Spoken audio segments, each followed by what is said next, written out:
다음 2교시 보겠습니다. 첫 번째 문제, 하수관로 굴착 공법에 대하여 설명하시오.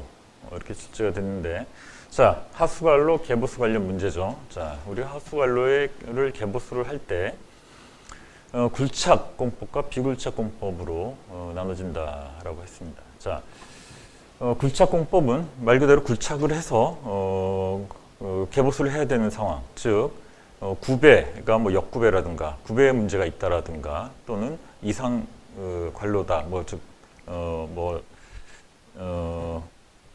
이 상태가 완전히 이제 그 새로운 관으로 교체를 해야 될 수준이다라든가 광경을 더 키워야 된다라든가 뭐 이와 같은 경우에는 굴착 공법으로 이제 가게 되고, 비굴착 공법은 라이닝을 하는 거죠. 그죠? 관 안에다가 새로운 관을 설치를 한다라든가 또는 라이닝을 한다라든가 이와 같은 것들을 이제 얘기한다.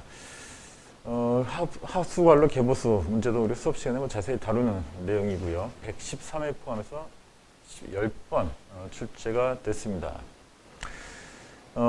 하지만 시공 쪽 내용으로도 우리가 볼 수가 있는데, 그 굴착 공법에 대한 내용을 좀 자세하게 써라라는 문제로 이제 볼 수가 있겠죠. 자, 그렇게 시공 공법으로 본다라고 하면 131회 포함해서 2번 출제됐습니다. 즉 시공 쪽으로는 우리가 출제 빈도가 좀 낮은 편이다. 자, 그래서 요 문제는 개보수 방법에 대해서 굴착, 비굴착 공법을 좀 구분하고 거기에 대해서 설명을 하는 그런 내용으로 작성을 하면 되겠습니다. 자, 수업 내용을 참고해서 작성을 하시기 바라고요. 상수관로의 두 번째 문제, 상수관로의 누수 원인과 대책에 대해 설명하시오. 자, 상수관로 유수율 관련 문제죠. 유수율. 자, 우리가 상하수도 이송에서 먼저 상수 이송하고 하수 이송을 나눠서 볼 때 상수 이송에서 가장 중요한 문제를 꼽으라고 하면 유수율이다라는 거죠. 유수율. 우리가 물을 생산을 한다. 취수시설부터 물을 끌어와서 정수장에서 물을 생산을 하는데 그 물을 우리가 각 가정에 공급을 하게 된다라는 거죠. 자, 그런데 그 물이 생산한 물, 정수장에서 생산한 물이 100% 가정으로 가느냐? 그렇지가 않다라는 거죠. 중간에서 누수가 된다. 누수가 돼서 결국 우리가 가정의 수도꼭지까지 전달이 되는 그 물의 비율이 낮으면 낮을수록 우리가 정수장도 키워야 되고 취수시설도 키워야 되고 이 관로 시설도 키워야 되고 모든 시설이 다 커진다라는 거죠. 이건 시설이 커지는 문제만이 아니라 그만큼 물을 생산하는 비용도 증가하게 됩니다. 그리고 그만큼 상수원도 많이 끌어와야 되기 때문에 환경에도 그만큼 영향이 크겠죠. 자, 그래서 우리가 유수율을 높이는 것이 매우 중요하다는 거죠. 그래서 상수도 사업에서 우리가 가장 중요한 내용 중에 하나가 바로 유수율이다라고 했는데, 이 유수율 관련된 문제로 누수 내용으로 출제가 됐습니다.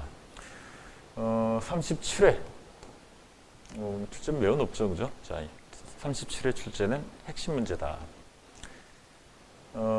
출제 빈도가 높은 문제고, 이와 같은 핵심 문제들은 점수가 잘 안 나온다라는 겁니다. 점수가 잘 안 나온다. 왜냐하면 공부 좀 하는 분들은 누구나 예상하는 문제죠. 이렇게 뭐 37번이나 출제가 됐다. 여기서 37번이라는 얘기는 제가 70회부터 통계를 내고 있는 겁니다. 70회부터 쭉 현재까지 통계를 냈을 때 37번이나 출제가 됐다라는 얘기는 기출문제 분석 좀 해본 분들은 누구나 예상하는 문제다. 그 얘기는 누구나 잘 쓴다라는 겁니다. 누구나 준비를 잘 해서 답안을 잘 쓴다. 그래서 어지간히 잘 쓰지 않으면 점수 잘 나오지 않는 그런 문제가 핵심 문제다라는 거죠. 자, 이런 문제들은 점수를 받기 위해서는, 즉 합격점을 받기 위해서는 반드시 사례 등을 추가해서 차별화된 답안을 만들어야 됩니다. 이런 걸 넣었다라고 해서 고득점이 나오냐? 그렇지 않습니다. 사례 등을 넣어서 차별화했을 때 간신히 합격점을 넘는 점수가 나온다라는 겁니다. 자, 뭐 수업 시간에 이런 핵심 문제를 어떻게 다룰 것이냐에 대한 내용도 아주 자세하게 다루는데 그때 가서 좀 더 자세히 살펴보도록 하겠습니다. 자, 유수율 관련된 문제였고요. 세 번째, 물 재이용 관리 계획 수립 시 포함되어야 할 주요 내용에 대하여 설명하시오. 자, 여기서 물 재이용, 앞서 우리 DPR도 있었습니다만 물 재이용 핵심 문제죠. 이것도 물론 관리 계획을 묻는 문제로는 그렇게 출제가 높지 않습니다. 126회 포함해서 3회 출제가 됐지만 우리 폐수 처리수 재이용 쪽 문제는 출제 빈도 매우 높은 핵심 문제다라는 거죠. 자, 물론 이제 수업 시간에 요 관리 계획에 대해서 우리가 계획 문제들을 다루는 요령이라든가 답안 작성하는 요령 이런 것들을 자세히 다루는데, 자, 그 내용 위주로 해서 답안을 작성하면 되겠습니다. 어쨌든 중요한 문제다, 핵심 문제다라는 거죠. 즉 점수가 잘 안 물론 요 문제는 점수는 잘 나옵니다. 관리 계획에 대해서 묻는 문제이기 때문에 관리 계획에 대해서 들어갈 내용이 뻔하고 주로 이제 계획 문제들은 들어갈 내용들만 쭉 묵차 위주로 작성을 해도 어느 정도 점수를 주는 그런 문제이기 때문에 점수는 어느 정도 나오는 문제입니다. 자, 네 번째 문제, 생물학적 처리 공정에서 1차 침전지와 2차 침전지 슬러지의 특성 그리고 운영상 차이점에 대해서 설명하시오. 자, 1차 침전지와 2차 침전지에 대해서 수사라가 아니에요. 문제 여러분들이 시험 때 과목 헷갈릴 수가 있는데 1차 침전지와 2차 침전지에서 발생하는 슬러지에 대한 내용입니다. 즉, 이 문제는 슬러지 쪽 문제다. 자, 슬러지의 특성. 1차 침전지에서 발생하는 슬러지는 생슬러지, 그죠? 주로 분 이런 것들이 많이 포함되어 있는 슬러지고, 그리고 침사물들도 많이 포함이 되어 있다. 2차 침전지에서 발생하는 슬러지는 당연히 1차 침전지에서 분, 침사물 등이 다 제거됐기 때문에 그런 성분들은 없겠죠. 2차 침전지에서 발생한 슬러지는 미생물 덩어리다. 즉 잉여 슬러지다. 활성 슬러지에 농축된, 활성 슬러지에 농축된 슬러지다라는 거죠. 자, 특성 그리고 차이점이고요. 특성, 가장 큰 특성은 농축에 있다라는 거죠. 농축. 우리가 중력식 농축을 할 때 1차 슬러지, 1차 침전지에서 발생하는 생슬러지는 농축이 잘 된다라는 거죠. 하지만 2차 침전지에서 발생하는 잉여 슬러지, 얘는 중력식 농축제에서 농축이 안 된다. 자, 그래서 2차 침전지 슬러지를 농축하기 위해서는 기계식으로 전환을 해야 된다. 뭐 그런 내용도 다뤘고요. 수업 시간 다뤘고, 또 그 다음 단계로 넘어가면 현미성 소화인데 생슬러지는 현미성 소화도 잘 되는데 잉여 슬러지는 현미성 소화도 잘 안 된다라는 거죠. 왜냐하면 미생물 덩어리들이고, 그리고 얘네들이 원래 물속에서 살던 애들이다라는 거죠. 자, 그래서 물속에서 살던 애들을 다시 물속에 넣어서 미생물로 분해를 하려고 하니까 분해가 잘 안 된다. 자, 현미성 소화의 특성에 대해서도 설명을 하고, 그 다음은 이제 탈수도 마찬가지다라는 거죠. 탈수도 생슬러지보다 잉여슬러지가 탈수가 잘 안 된다라는 거죠. 자, 이와 같은 내용으로 해서 운영상 차이점을 설명을 하면 되겠습니다. 각 공정별로 차이점을 설명을 하면 되는 문제고, 1차 침전지, 2차 침전지 요거 해서 슬러지 내용으로 해서 한 5번 정도, 농축 방식에 대해서 한 5번 정도 출제가 됐지만, 우리가 현미성 소화 쪽에서는 현미성 소화 문제는 핵심 문제이기 때문에 이때 또 자세히 다루는 내용이기 때문에 출제 빈도는 어느 정도 있는 그런 문제다, 이렇게 보면 되겠습니다. 자, 다음 5번 문제. 막여과 공법에서 농도 분급의 발생 원인, 막 공정에 미치는 영향 및 억제 방법에 대하여 설명하시오. 막 핵심 문제죠, 그죠? 자, 그 중에 농도 분급에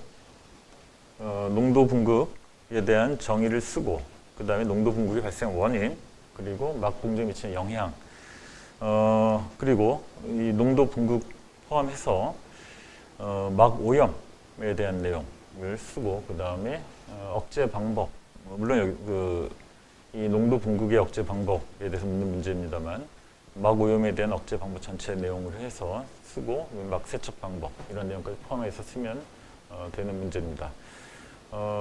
수업 시간에서도 물론 자세히 다루는 그런 내용이고, 농도 분급 요 자체를 묻는 문제로는 출제문이 그렇게 높지는 않습니다만,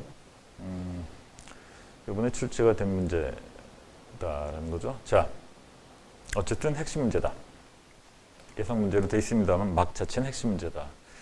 자, 여섯 번째 마지막 문제입니다. 상수도 유수율 제고 사업, 앞서 유수율 내용이 있었는데 제고 사업의 단기 시험에 대해 설명하죠. 자, 앞서 그 누수율에 대한 내용이 있었습니다.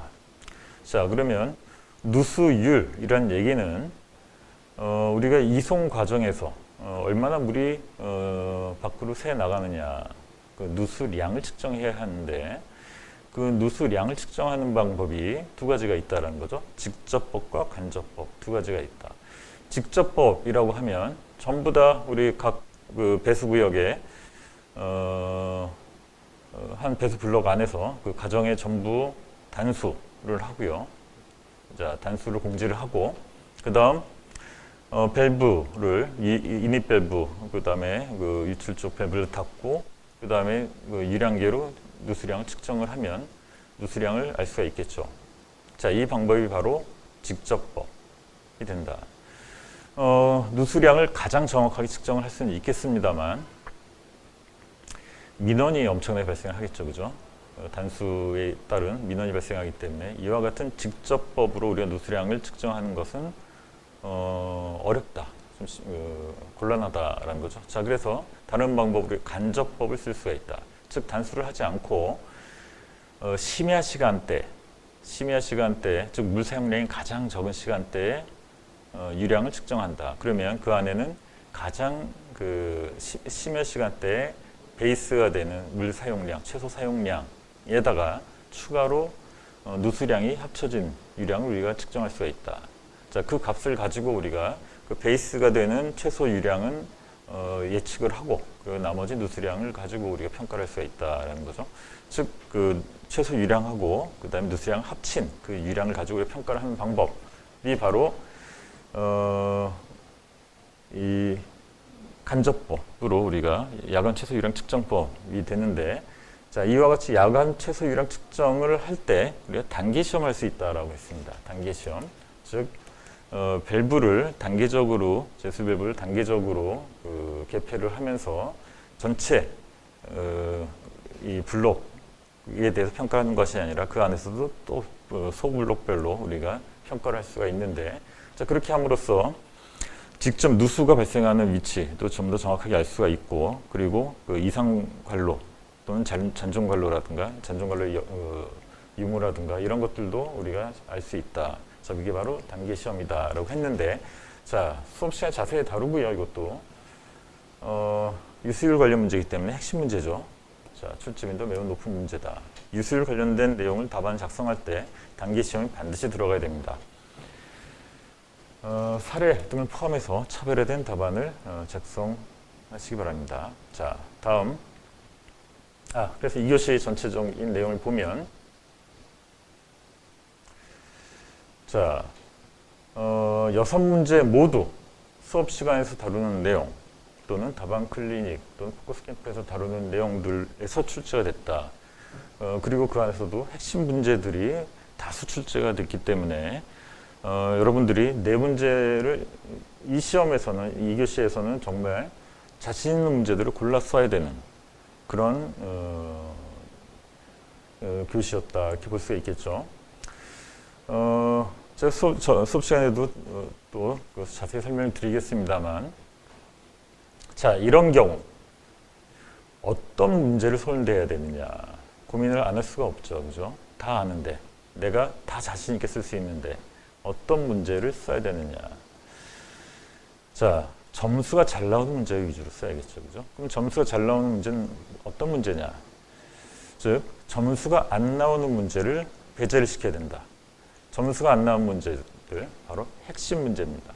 자, 핵심 문제들을 배제를 하고 그 다음 남들이 잘 손을 대지 않는 문제 위주로 답을 쓰는 것이 그게 높은 점수를 받을 수 있는 요령이다. 자세한 요령에 대해서는 수업 시간에서 다루도록 하겠습니다. 자, 3교시